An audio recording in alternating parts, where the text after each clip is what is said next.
పెట్టారు. థ్యాంక్స్. ఆటల మీద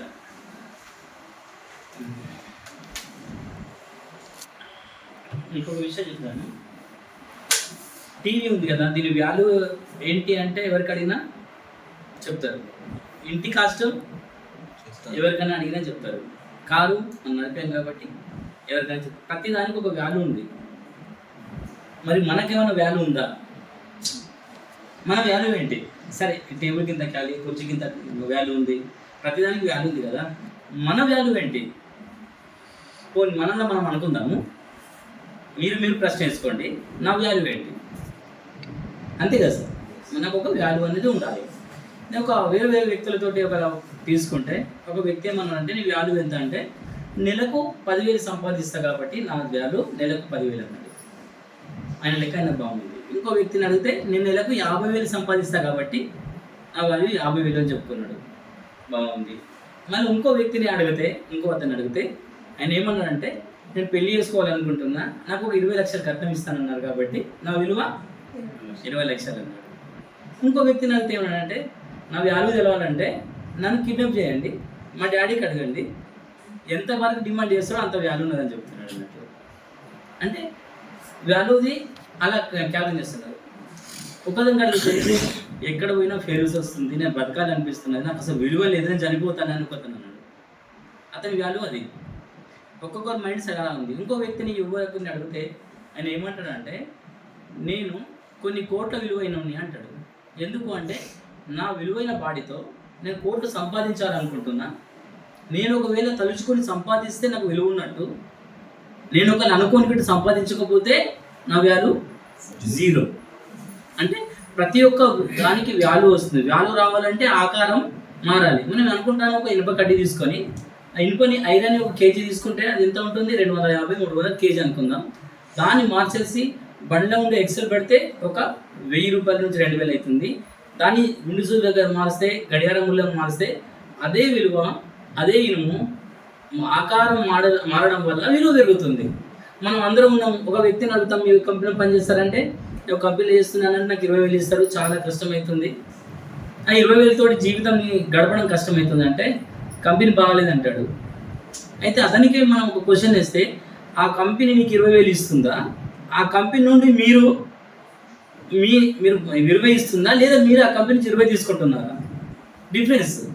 ఇవ్వడం వేరు, తీసుకోవడం వేరు. మరి అదే కంపెనీలో 1,00,000 రూపాయలు చేసే వాళ్ళు ఉన్నారు, అదే దాంట్లో 5 లక్షలు నెలకు సంపాదించే వాళ్ళు ఉన్నారు. మనం అందరం మిడ్ వర్క్ చేస్తున్నాం. మన విలువ ఏంటి? అదే కంపెనీలో పనిచేస్తున్న కొందరు కొన్ని ఏళ్ళ తరబడి బ్యాగులు మోస్తూ, కంపెనీలు మారుతూ, ప్రోడక్ట్ చెప్తా అవుతున్నారు. కొన్ని కంపెనీలలో హైలైట్ అవుతున్నారు. కంపెనీ అదే, తీసుకునే రెమ్యునేషన్ వేరు వస్తుంది. ఎందుకంటే మనని మనం అప్గ్రేడ్ వాల్యూని పెంచుకోలేకపోతున్నాము. ఒక వాల్యూగా మారాలి అంటే ఆ వాల్యూ మారడానికి ప్రయత్నం చేస్తాం, కానీ వాల్యూ కోసం ఎలా మారాలో దానికి టైం ఖర్చు చేయము, పైసలు ఖర్చు చేయము, దానికి కలిసిన ప్లాన్ చేయకుండా విలువ ఎట్లా మారుతుంది? అవునా? అంటే ఫైనాన్షియల్ ఎడ్యుకేషన్, కొన్ని స్కిల్స్ మనం నేర్వలేకపోతున్నాం. ఈ ఫైనాన్షియల్ ఎడ్యుకేషన్ లేకపోతే, స్కిల్స్ లేకపోతే, ఒకవేళ ప్రపంచంలో ఉన్న కోటీశ్వరులు అందరికించే డబ్బు తీసుకొని ప్రతి ఒక్కరికి, పేదవారికి అందరికీ సమానంగా పంచితే ఒక 5 years తర్వాత చూడండి, ఆ డబ్బు ఎక్కడి నుంచి వచ్చిందో మళ్ళీ అక్కడికి పోతారు, మళ్ళీ పేదవాళ్ళు పోతారు. ఒప్పుకుంటారా? అవును, ఒప్పుకుంటారా? అంటే ఎంత కోటీశ్వరుడైనా ఆయన వాల్యూ బట్టి, మనకుంటే డబ్బులు ఉంటే ఏం చేయాలనుకుంటాము? ఒకవేళ పేదవాడు ఉన్నాడు, డబ్బులు వస్తే కలగా అంటాడు, నాకు డబ్బులు వస్తే ఒక ఇల్లు కొనుక్కుంటా, కారు కొనుక్కుంటా, బంగ్లా కొనుక్కుంటా, ఇట్లా చేసుకుంటా, బంగారం వేసుకుంటా అని ఉంటాడు. అదే కోటీశ్వరుడు ఏం చేస్తాడు? బిజినెస్ మ్యాన్ అయితే వచ్చిన డబ్బుతోటి ఇంకో వ్యాపారం పెడతా, డబ్బుతో తీసుకుంటాను అంటాడు. మనకు డబ్బు రావాలంటే తెలివితో పాటు, ప్లాన్తో పాటు ఇన్వెస్ట్మెంట్ కూడా చేయాలి. ఇన్వెస్ట్ అంటే సార్ ఏమన్నారు? సార్తో 500 రూపాయలు అన్నారు. 500 అడిగేది సంపాదించడానికి కాదు, 500 ఉంటే బాధ్యత ఉంటుందని. అంతే కదా. ఒక వ్యక్తికి ఒక 100 రూపాయలు చెల్లిస్తున్నామంటే నేను 100 రూపాయలు 5 తీసుకురావాలని ప్లాన్ చేస్తాడు. కాబట్టి ఆ డబ్బులు అందుకే కలెక్షన్ చేయడం వల్ల కొన్ని కంపెనీలు ప్రతి దాంట్లో ఫీజులు ఉంటాయి, 1000 అలా 5,000. ఆ డబ్బులు పెట్టడం వల్ల ఎడ్యుకేషన్ వస్తుంది, ఆ డబ్బులు పెట్టాలని నేర్చుకుంటున్నాము. డబ్బులు లేకుండా భయం ఉండదు కదా. అంటే సంపాదించాలని ప్రతి ఒక్కరికి ఉంటుంది, కానీ సంపాదించే బేస్లో మనం తీసుకునేది సమయపాలన చేయము. సమయంతో విలువైంది అంటాం, చెప్పుకోవడానికి వాట్సాప్లలో పంపిస్తాం, సమయం ఇంత విలువైంది, కాలం నీతో గడవ పాటలు పెట్టుకుంటాం, అన్నీ పెట్టుకుంటాము. కానీ ఆ సమయాన్ని మనం పాటించాము. ఆ సమయం ఏం చేస్తామంటే వృధా చేసుకుంటాం. సమయం గురించి చెప్పుకోవడానికి గంటల భాషను ఇస్తాం, కానీ సరైన సమయాన్ని. ఇప్పుడు ఇక్కడ ఒక క్రికెట్ మ్యాచ్ జరుగుతుంది.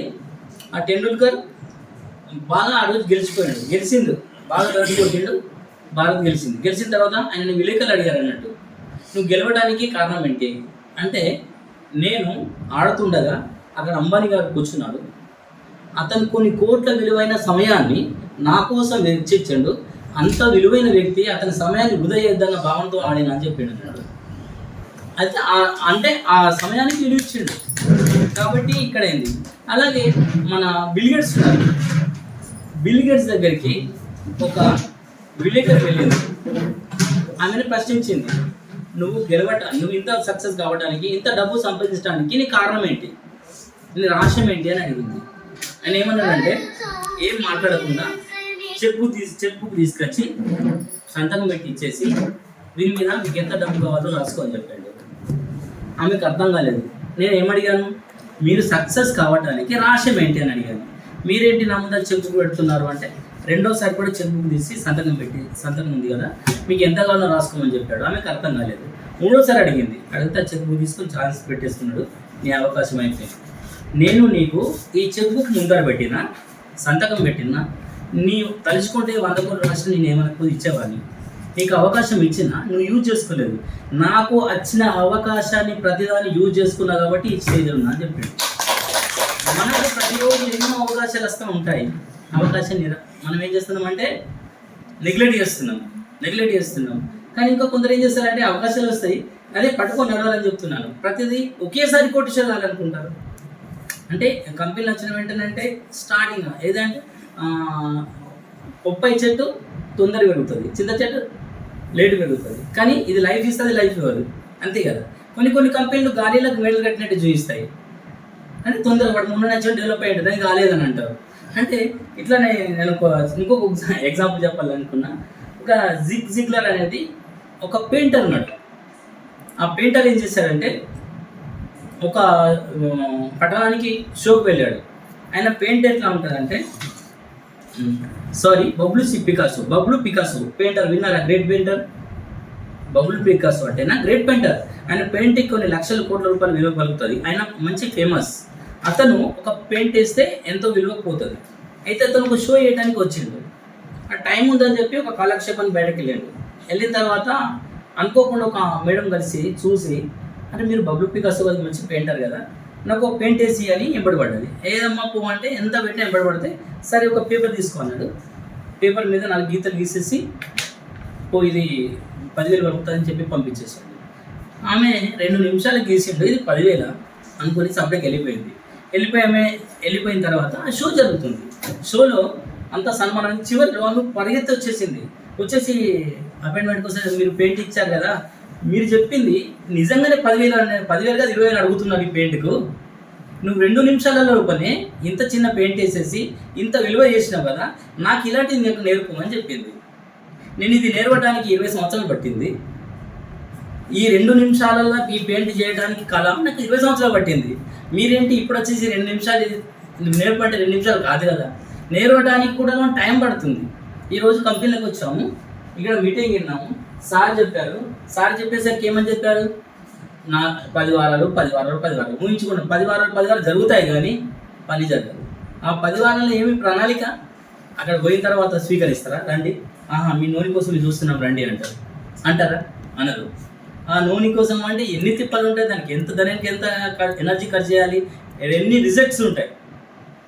అక్కడ పోయిన తర్వాత ఒక లీడర్ని తయారు చేస్తాం, ఆ లీడర్ ఇంకో కంపెనీ వెళ్ళిపోతాడు కావచ్చు, ఆ లీడర్ వెళ్ళిపోతాడు, ఇవి మస్తు చూసినా బాధ తినచ్చు. అంటే రకరకాల రిజెక్షన్స్ ఉంటాయి. ప్రతి రిజెక్షన్కు మనం సిద్ధంగా ఉండాలి, ముందే మన దానికి ప్లాన్ చేయాలి.